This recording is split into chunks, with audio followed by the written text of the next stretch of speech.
with Sefer Shmiras Haloshon, and now topic is sin breeds sin. Okay. As mentioned above, the way to get to rid oneself of negativity is to ponder its ill effects. Such an attitude makes it impossible to fulfill the commandments. You shall love your neighbor as yourself. Vayikra 19:18. Usually this trait leads to sinas chinam, baseless hatred, which is transgression of the commandment, you shall not hate your brother in your heart. So it's Vayikra 19:17. Baseless hatred was the sin which brought about the destruction of Second Temple, as it says Yom 32b. Moreover, the Talmud states that because of the baseless hatred, strife abounds in one's home, and tragedy may befall him. Okay, Shabbos 32b. Okay. This trait also leads to transgression. With the righteousness you shall judge your fellow, Vayikra 19:15, which our sages understand as requiring to grant one's fellow the benefit of the doubt, as it says in Sanhedrin 34b. Sefer Haredim 66:39 writes that one who judges his fellow critically became attached to one of the spiritual forces of impurity. Judging one others hypocritically causes one to suspect the innocent of wrongdoing. I would say this teach one who suspects an innocent is afflicted physically. Okay, it's in Shabbos 97a. Inevitably, he will also transgress the sin of causing hurt through words, embarrassing one's fellow, and causing strife, whose punishment is particularly severe. Thus, one who seeks life and that is good, both in this world and the next, should distance oneself from this terrible sin. 1 second. All right. So let's do it again, and we try to understand as much as possible what it says here. Okay, as mentioned above, the way to rid oneself of negativity is to ponder in ill effects. So, as in everything, when you learn the price to pay, that many times, person should conclude it's not worth it. The person gets some kind of enjoyment or something, but when you know how much you would need to pay, so it's not worth it. Okay. Such as attitude makes it impossible to fulfill commandments. You shall love your fellow as yourself. Okay. So meaning that when somebody judge everybody with negativity, usually this trait leads to sinat chinam. So meaning with negativity, and then the people start hate each other, right? And sinas chinam is not exactly for no reason, because people are not crazy. I mean, most of the people are not crazy, but they over hate people, if you can say that, right? So meaning, this person behaved wrongly, but it does not deserve to be hated so much. Him and his family and his ancestors. You understand? That's the thing. Okay, so baseless hatred. So it was a base for the hatred. There was a reason, but he or she hated too much. Okay, which is transgression. So this baseless hatred, transgression of commandment. You shall not hate your brother in your heart. So don't have a grudge. Okay, so it's a separate commandment. Baseless hatred was a sin that brought about the destruction of Second Temple, right? So meaning, and our sages say that if a Beis Hamikdash is not rebuilt in your generations, in our generation, so we must see ourselves that it was destroyed because of us, right? In some sense, so we're guilty as well. That it's still not here. Moreover, the Talmud states that because of baseless hatred, strife abounds in one's home, and tragedy may befall him. So I guess this means that person just get used to be negative, and let's say with the people even semi-deserve it or deserve it, and then he brings home, because as we learn in that we're going to learn. Right? We learn in the commentary of Hilchos Dios. It's going to become person's nature, and this nature would come right from somewhere, from his work. So he's very negative at work. Everybody is not up to his level, right? And he brings this negativity at home. And guess what? The midah keneged midah. His family start hating, right? So this person. Right, so, right. He basically hatred in the house, strife around one's home, right, and tragedy may befall him. Okay, so it's only follows. It's like a person. So the idea is a person like contemplates all these consequences of being negative. So, like normal person should stop it, and not because other even not because consideration about others, but consideration of himself and his life, his family. This trait also leads to transgression. With the righteousness, you should judge your fellow. Right. So as we explained a little yesterday, so there are three categories of people, right? And if he or she in a category your fellow, amisecha, right? Then you must judge them favorably as much as possible. So we said it's the first category, tzaddik for sure, righteous person. Second category, like intermediate, you must do as much as possible, right? And if a person is not observant, so he or she excluded themselves from this inclusion amisecha, so you're not obligated, right, to judge in favorably, and in some cases, in most cases, you're not allowed to.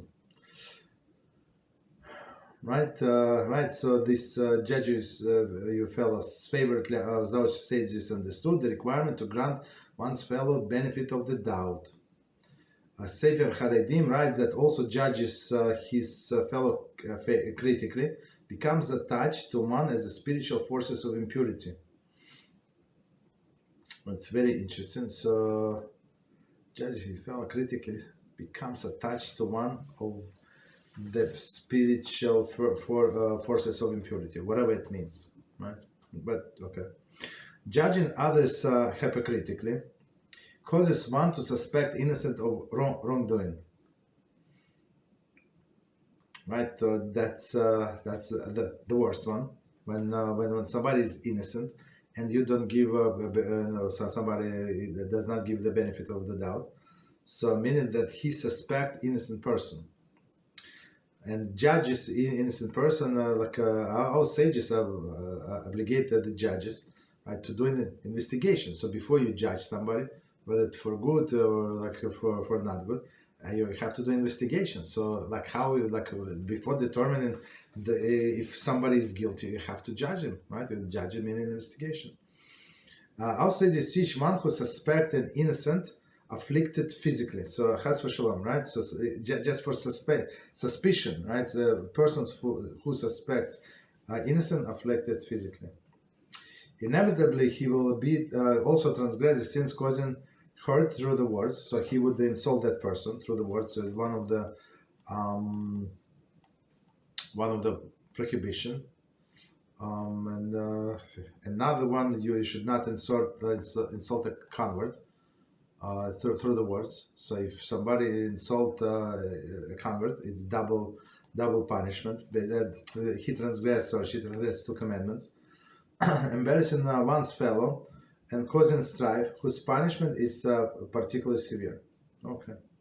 Thus, if one seeks life and good, both in this world and the next, should distance oneself from terrible traits, with negativity. And plus, it's like it's burning person from inside. These people, they always crumble, always, they have no life, no, I don't know, maybe they drink something, it would be better, but no life. Okay, so stop here. So I don't know if any questions. One second, let me see. Any questions on the topic?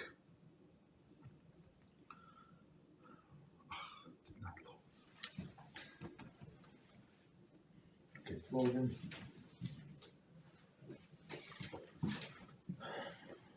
Okay, somebody's typing.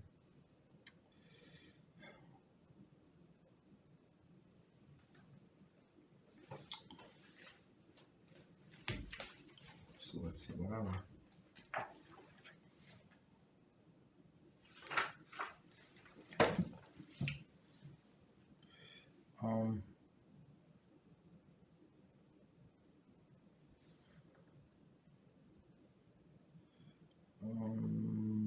I think it's not on a topic.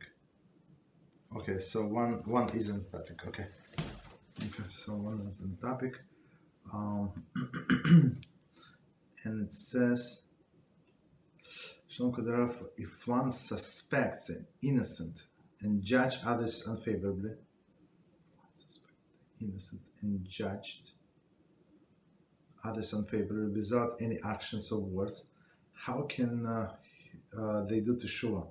Well, that's I mean the easiest thing to do teshuva, because here no harm was done, right? Unless a person acted on judging not favorably. That would be, of course, the problem, right? But if suspected the innocent, judge one favorably without making any actions or words, he did not share his opinion, she did not share the opinion, there is no problem. So you have to learn and stop doing that, right? So if a person said whatever I said about this person, whatever I thought of this person is not true, right? And maybe even give this person a gift, right, from nowhere, right? So just appreciate it. Don't tell them why, but it would be like the best Yeshua.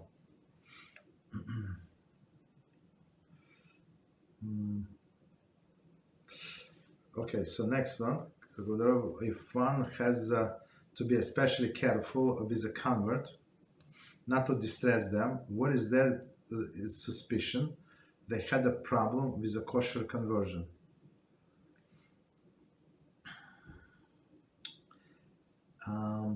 That's a good question. So I mean, still, it's like if you're doing for a constructive purpose. So if you're trying to help that person, so it's not meaning that does not mean that you embarrass them, right? You like degrading the halacha is, I think in Sefer Shmiras he's like 64 or something, 65 or something like this mitzvah. Okay, so it's one of the 613 mitzvahs. But if you do it for the person's benefit, so that is it's a different story. Another example I give you. So we're not allowed to distress orphans and widows, right? On one hand. On another hand, it says that so you're not allowed to be like spank an orphan or something, like beat him up. So of course not. But it says clear. So if it's for his own good, for her own good, I mean, okay, let's put the girls aside. For a boy, right? You're a teacher. You teach him profession or something, like especially in olden days. Yeah, you're some kind of you have some kind of vacation, and you have students and you teach them. So, and sometimes when they misbehave or they don't learn good, so they would spank him a little, right? So it says that you're allowed to spank this orphan. Right, you have to be gentle, but in order to instill the fear in him, right? So he would learn better. So, but it would be like a person would do it for that person for the orphan benefit. So in this case, so that's like a parallel. So in this case, about this convert, about like suspicion about had kosher conversion. I mean, of course, you have to come from the side that you're trying to help the person. Right, to help the person, because if a conversion was not kosher, so a person is first he or she is not Jewish, and they keep in the mitzvahs, they're not allowed to, right? So it's like for them it would be death sentence, right, to go to Gehinnom forever and ever, right? So that's the thing. So it's like, of course, it has to be done with tact. If you can do the background check and come up with the facts, it would be much better than just speaking from hearsay. Okay. So it's not hurting somebody with words. So again, like even the doctors, sometimes they have to deliver bad message, right?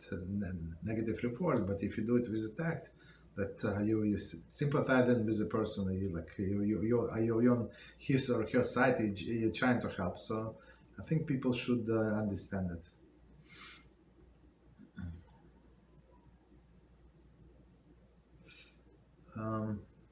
Okay.